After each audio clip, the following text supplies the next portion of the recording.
এবার পূজা বাড়ি যাইবে না? হ্যাঁ জামু।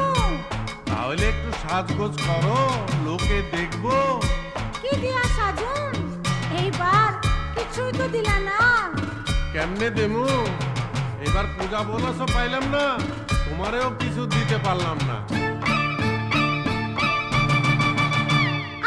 চাই না আমার রেশমি চুড়ি, চাই না আমার শাড়ি, ঢাকের বাজনা বাজে এবার যাবো পুজো বাড়ি।